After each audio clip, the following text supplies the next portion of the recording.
Hello friends, मैं शालिनी पांडे स्वागत करती हूँ आज आपके अपने चैनल शालिनी बियॉन्ड स्टडी में। हम जो इमोशनल सोसाइटी मतलब पेपर नंबर 7 है आपका, जिसमें मैंने आपको 3 वीडियो दिए था, जिसमें मैंने आपको कंप्लीट आपका सिलेबस रिवीजन करवा रखा था। यूनिट 2 उसमें नहीं है। यूनिट 2 मेरे हिसाब से बहुत ज़्यादा इंपॉर्टेंट भी नहीं है, तो मैंने आपको वो नहीं करवा रखा है। अगर मुझे टाइम मिल जाता है तो मैं आपको वो चीज़ें भी करवा दूँगी एग्ज़ाम से पहले। बट अभी आपको जितना दिया गया है आप वो सारी चीज़ों को अच्छे से कवर करिएगा, उन पे अपनी कमांड बनाइएगा। साथ ही साथ आपको मैं ऐसे जब तक आपके एग्ज़ाम्स चल रहे हैं मैं आपको एमसीक्यू टाइप्स क्वेश्चन भी देती रहूँगी, मतलब वन लाइनर भी आपको देती रहूँगी, जहाँ पर आप बहुत सारे क्वेश्चन मेरे साथ सॉल्व कर रहे होंगे। साथ ही साथ आप खुद से भी बहुत सारे क्वेश्चन निकाल सकते हैं। जैसे आप अपना सिलेबस लीजिए और सिलेबस को पूरा एक बार रीड डाउन करिए, जो आपको नोट्स दिया गया है उस नोट्स को एक बार पूरा रीड डाउन करिए। वहाँ से जितने भी आपके शॉर्ट क्वेश्चन बन सकते हैं खुद से भी निकालने का प्रयास करिए। ठीक है, अब मैं आपको ज़्यादा फिर क्योंकि मुझे पूरे पेपर्स करवाने हैं, फर्स्ट ईयर के भी सेकेंड ईयर के, तो मैं आपके साथ बहुत ज़्यादा वर्क नहीं कर सकती हूँ। बट जितना मेरे हिसाब से सफिशियंट है आपके लिए उतना मैं आपके लिए कर रही हूँ। लेकिन आप लोग भी अपनी तरफ से जो क्वेश्चन है उसे निकालने का प्रयास ज़रूर करेंगे। बाकी प्रीवियस ईयर आपके पास है, वहाँ से सॉल्व कर लीजिएगा, आपका काम हो जाएगा। सबसे पहला क्वेश्चन मैंने इसमें सारे सीक्वेंस वाइज ऐड किया है कि आपके एक बार पूरा 4 यूनिट आपका इसमें जो है वो कवर हो जाए। तो उसी के रिगार्डिंग सबसे पहला क्वेश्चन आपका है कि शिक्षा से क्या तात्पर्य है। तो शिक्षा जो कि संस्कृत भाषा के एक शिष्ट धातु से बना हुआ है, बहुत ज़्यादा एक्सप्लेनेशन इसमें नहीं होगा। ठीक है, ताकि आप लोगों ने पढ़ रखा है, बस एक बार आप ये समझ सके कि कैसे क्वेश्चन बन सकते हैं, वो मैं आपको करवा रही हूँ।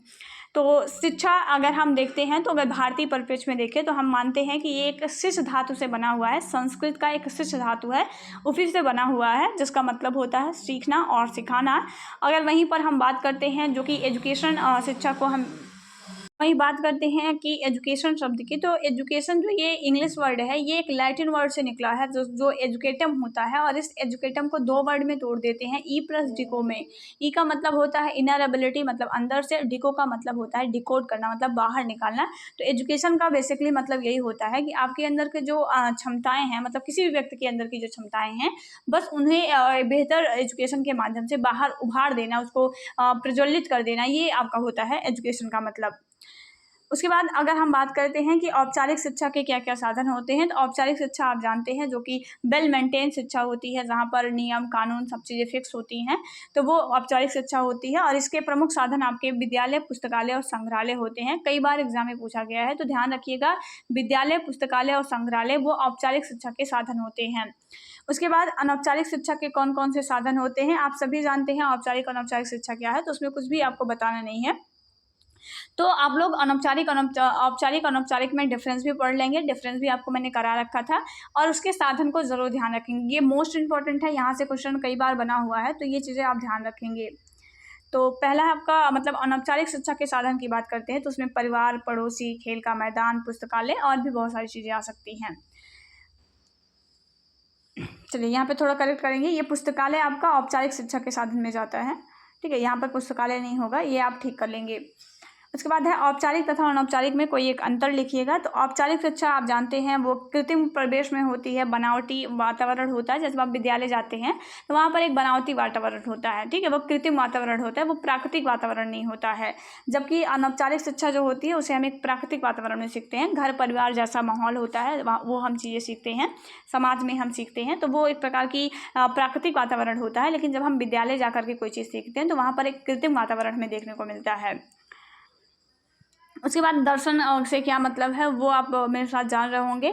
दर्शन एक शास्त्र, मतलब दर्शन शास्त्र वो एक सब्जेक्ट होता है जिसमें हम प्रकृति, आत्मा, परमात्मा, जीवन के जो अंतिम लक्ष्य होते हैं, इन सब की विवेचना जो है वो हम करते हैं, इन सब के बारे में जानने का प्रयास दर्शन में किया जाता है। तो उसके बाद आपसे पूछा जा सकता है कि गांधी जी थे वो कौन से दर्शन से रिलेट करते थे। तो गांधी जी जो आपके हैं वो आपके आदर्शवादी थे। रविन्द्रनाथ टैगोर आपके सिलेबस में दिया गया है, वो भी एक आदर्शवादी थे। और स्वामी विवेकानंद जो कि एक मानवतावादी थे, जो मानवतावादी सिद्धांत को, मानवतावादी जो ये दर्शन है उसको मानने वाले थे। तो ये इंपॉर्टेंट पॉइंट्स है, आप इन्हें ध्यान रखेंगे। नेक्स्ट आपका मैं आपके लिए क्वेश्चन छोड़ देती हूँ, आप होमवर्क के तौर पे आप इन क्वेश्चन को जो है वो आंसर कमेंट बॉक्स में ज़रूर टाइप करके बताएंगे कि इनका आंसर क्या होगा। बाकी मैं आपको दर्शन से रिलेटेड कुछ 4 से 5 क्वेश्चन मैंने टेलीग्राम पे भी भेज रखा था, तो उसको भी आप ज़रूर सॉल्व करेंगे। मैं उसके आंसर भी आज आपको जो है वो कमेंट कर दूँगी, ताकि आप उनके आंसर भी अपनी कॉपी में नोट डाउन कर लें। उसके बाद आपका अगला क्वेश्चन है कि प्राणी जीवन मतलब जब प्राणी का जन्म होता है तो जन्म के बाद सबसे पहला पार्ट वो जो है वो कहाँ से सीखता है, तो वो अपनी माँ से ही पहला पार्ट जो है वो सीखता है। आप लोगों को मैंने फैमिली एंड कम्युनिटी में पढ़ाया कि माँ जो होती है वो पहली शिक्षिका होती है, क्योंकि हम सबसे पहले चीज़ें वहीं से सीखते हैं।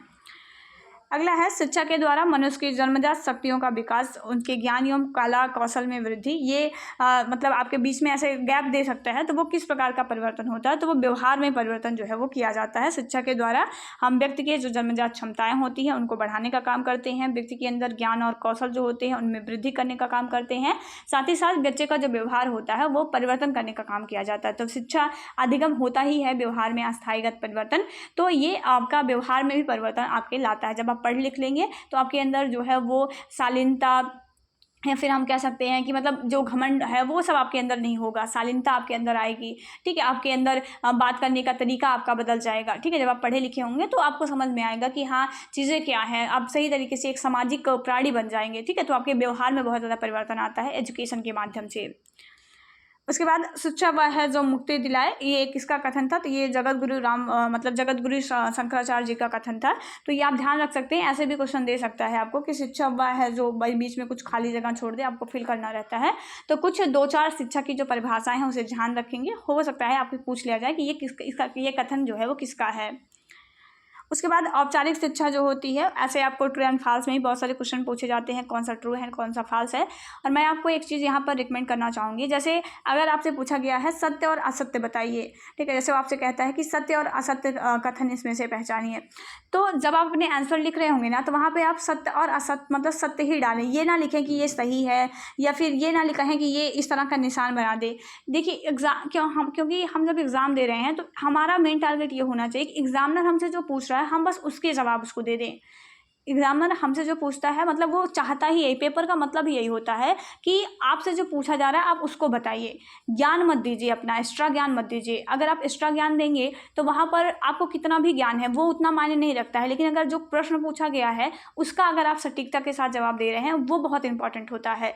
तो जैसे बहुत बच्चे क्या करते हैं, पूछा गया है कि इसमें से सत्य और असत्य बताइए, ठीक है, तो वो क्या कर देंगे, सत्य की जगह सही लिख के आ जाएंगे। ऐसा नहीं है कि ये चीज़ें गलत हो जाती हैं, गलत नहीं है, लेकिन जब हम जानते हैं कि मतलब जिस प्रकार से प्रश्न पूछा गया है उसी प्रकार से उसको जब हम सॉल्व करते हैं तो वहाँ पर एग्जामिनर को भी लगता है कि हाँ बच्चे ने बहुत अच्छा कर रखा है।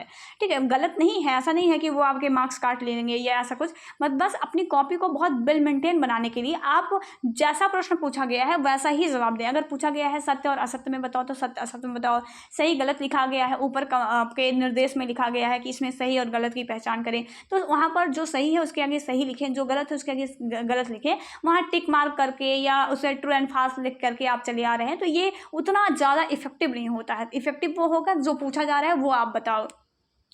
ठीक है, बाकी एक मतलब गाइडेंस के तौर पर आप ये चीज़ें मान सकते हैं।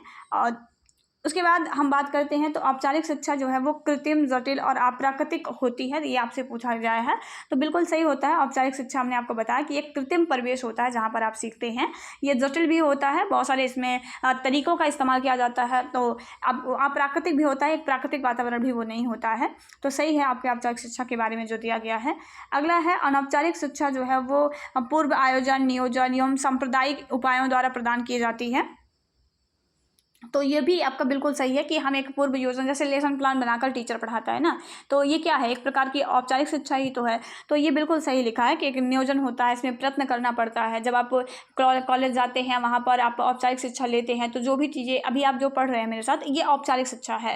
ठीक है, क्यों औपचारिक शिक्षा है, मतलब ऐसा नहीं है कि मतलब जो मैं आपको पढ़ा रही हूँ इस तरह से औपचारिक शिक्षा है। जब आप क्लासरूम में जाते हैं पढ़ने तो वो औपचारिक शिक्षा होती है, लेकिन वहाँ पर क्या होता है कि हमें प्रयत्न करना पड़ता है। टीचर ने कुछ बता दिया तो हम उसे बार बार प्रयत्न करते हैं, फिर हम उन चीज़ों को सीखते हैं।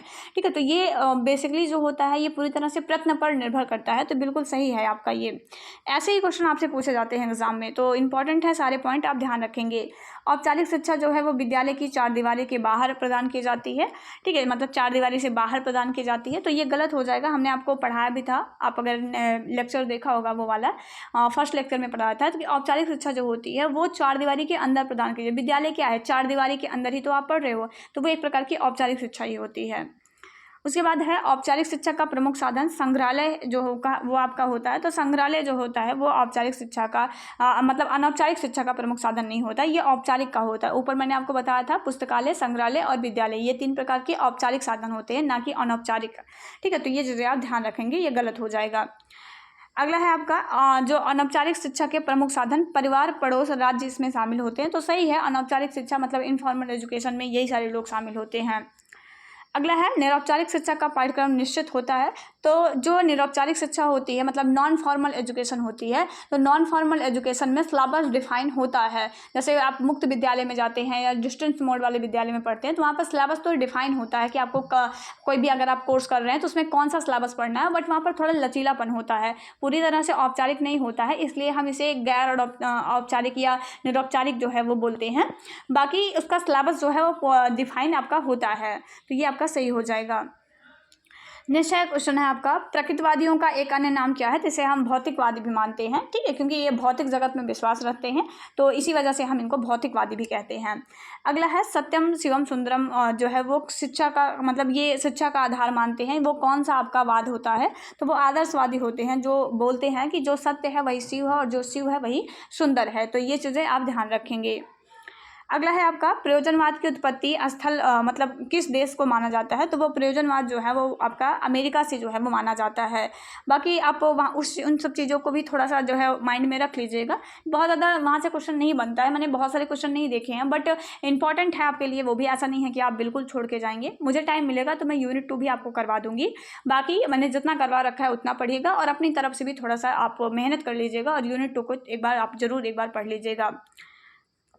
उसके बाद प्रयोजनवाद के और किन किन नाम होते हैं, बहुत सारे नाम हैं प्रयोजनवाद के जिन्हें आपको ध्यान रखना है। इसे प्रयोगवाद, फलवाद, क्रियावाद, व्यवहारवाद, कारणवाद, नैमित्तवाद, अनुभववाद, ऐसे बहुत सारे इसके नाम होते हैं। तो सारे नाम को आप ध्यान रखेंगे, किसी भी एक नाम को देकर के आपसे पूछ सकता है कि क्रियावाद की प्रमुख विशेषताएं बताइए, या क्रियावाद के एक लक्षण के बारे में बताइए, या उसके एक दोष के बारे में बताइए। तो ऐसे बहुत सारे क्वेश्चन बन सकते हैं, तो आप जो है चीज़ों को ध्यान रखेंगे।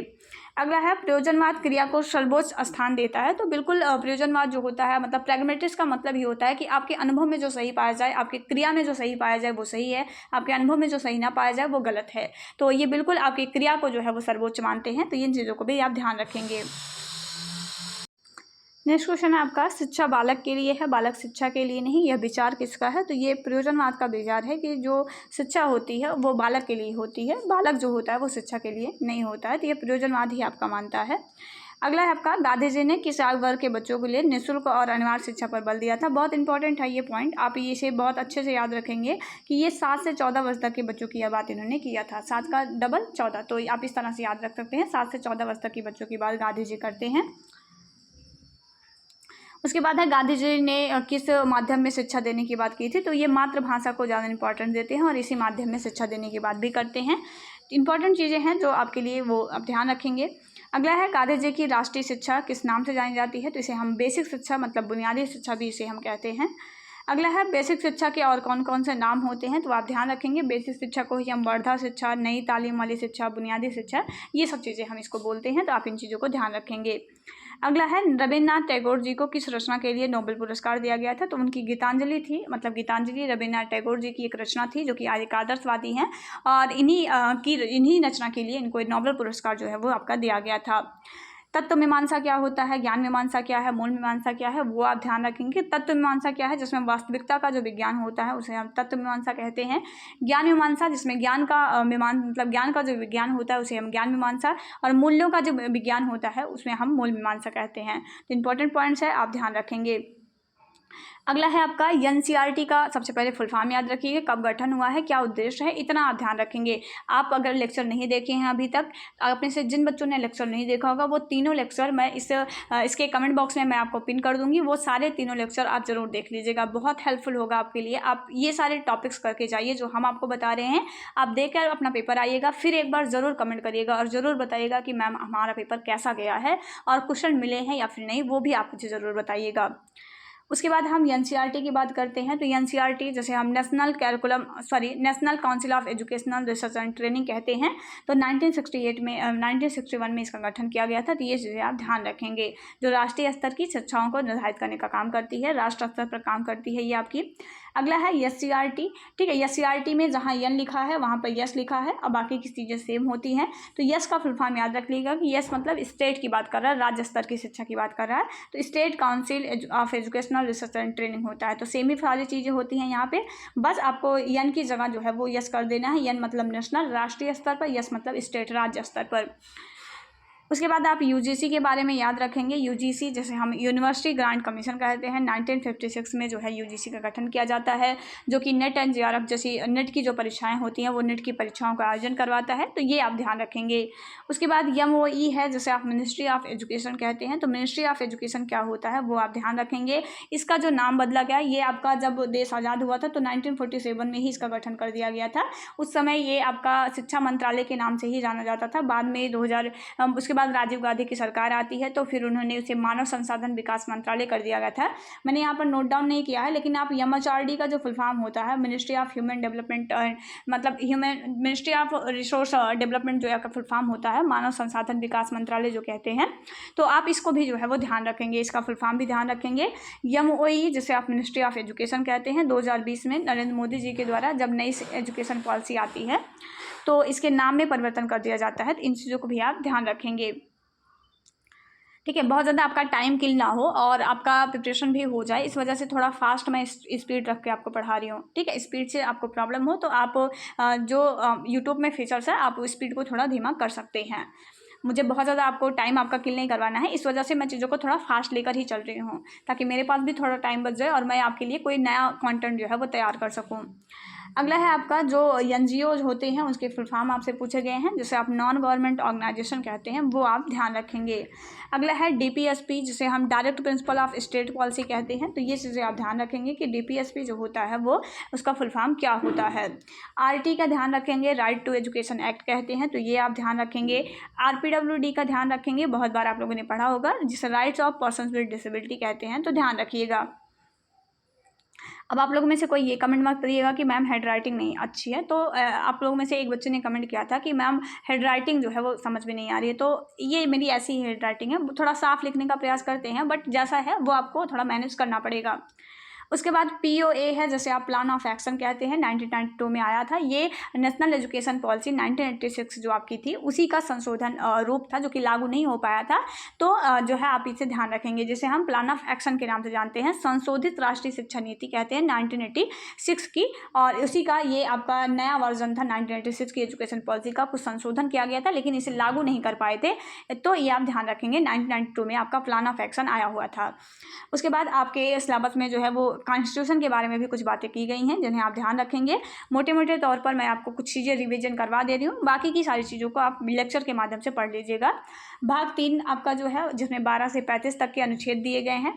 ये फंडामेंटल राइट्स जो है, मतलब मौलिक अधिकार जो है, उसके बारे में है, अमेरिका के संविधान से लिया गया है।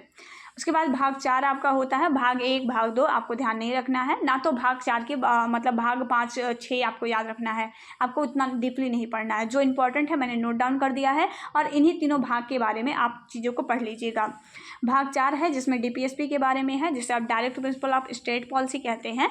36 से 51 में निहित है, आयरलैंड के संविधान से लिया गया है। तो ये चीज़ें भी आप ध्यान रखेंगे। भाग 4 का है आपका, जिसको 42वें संविधान संशोधन द्वारा जोड़ा गया है। मौलिक कर्तव्य है, जब ये जोड़ा गया था ये पहले संविधान में नहीं था, बाद में जोड़ा गया है। तो इसके लिए कोई चीज़ जब बाद में जोड़ी जाती है तो उसके लिए कोई ना कोई संविधान संशोधन करना पड़ता है। तो 42वें नंबर का संविधान संशोधन था, जो कि 1976 में आपका हुआ था, और उसके तहत 10 मौलिक कर्तव्य जो थे वो आपके जोड़े गए थे। लेकिन वर्तमान में 11 मौलिक कर्तव्य हैं, और 11वें मौलिक कर्तव्य को हमने 11वें मौलिक कर्तव्य के हमने जो 46वां संविधान संशोधन 2002 में हुआ था, जिससे जो आपका हम बात कर सकते हैं, तो 21A आपका जोड़ा गया था, जिसमें 6 से 14 वर्ष तक के बच्चों के लिए निःशुल्क शिक्षा का प्रावधान किया गया था। और इसी के लिए बाद में 2009 में RT एक्ट आपका आता है, तो उसी में आपका ये प्रावधान था। तो इसी 86वें संविधान संशोधन के द्वारा ही हमने 11वें मौलिक कर्तव्य को जोड़ा है, जिसमें माता पिता का कर्तव्य बनता है कि वो अपने बच्चों को शिक्षा दिलवाएं जिनकी एज 6 से 14 वर्ष तक की है, उसकी बात की गई थी। तो चीज़ें हैं, आप ध्यान रखेंगे।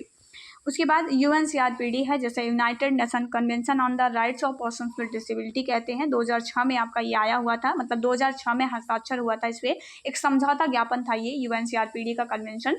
तो UNCRPD की कन्वेंशन के बाद ही 2016 में जो है वो RPWD एक्ट आता है।